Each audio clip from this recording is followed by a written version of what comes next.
กูเวทนาข้อหาหนักขอไล่ออกจาก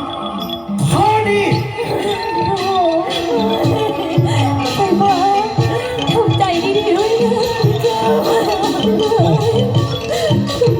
ร้ายกาจมากครับต้องชมดูนึกถึงเบื้องหลังน้ำสำนึกทำใจดีๆนะไฟฟ้ากว่าจะรู้สึกก็สายเมื่อถึงวาระ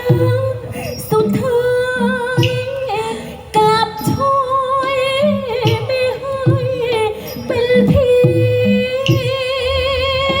อโหสิกรรมจงต่อกัน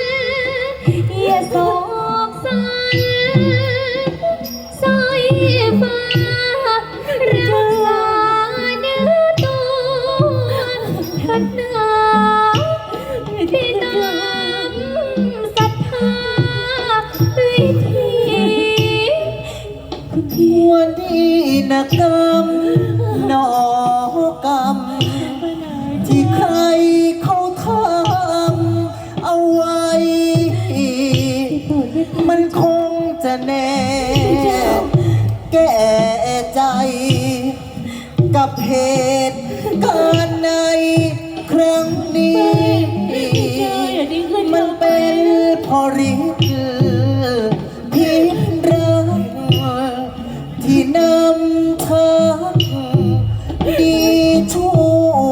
วเจ้าจงคิดอ่านกันให้ทั่วเมื่อถึงคราวตัวสิ้นสี พี่เจ้าอย่าดิ้นข้าเจ้าไปนะพี่เจ้าจะอยู่จะไหนข้าเจ้าอยู่มาได้ถ้าไม่มีพี่เจ้าอย่าทิ้งข้าเจ้าไปนะข้าเจ้าขอ ในพื้นแผ่นดินกรุงศรีอยุธยาไม่มีใครกล้าทำเรื่องสกปรกเช่นนี้วันนี้เจ้าก่อกรรมอะไรเอาไว้เจ้าก็ก้มหน้ารับกรรมที่เจ้าก่อต่อไปก็แล้วกัน อย่าทิ้งข้าเจ้าไปพี่เจ้าอย่าทิ้งข้าเจ้าไป